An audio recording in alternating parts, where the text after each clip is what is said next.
បិទសាច់វាគង់ពេលជលមូលដូចអន្តងចាញ់គេក្នុងវងទូស្រក់ទឹកភ្នែកតើម្លឹងផងឯបងអូនឲ្យតែពីជលម្ដងបងប្រឹងណាអូនចំណាស់នឹងទៅហើយនៅប្រឹងដល់ណាទៀតបង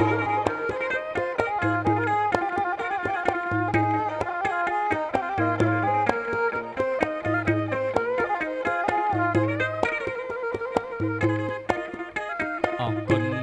លោកអ្នកភ្លេងលោកគ្រូអ្នកគ្រូជំ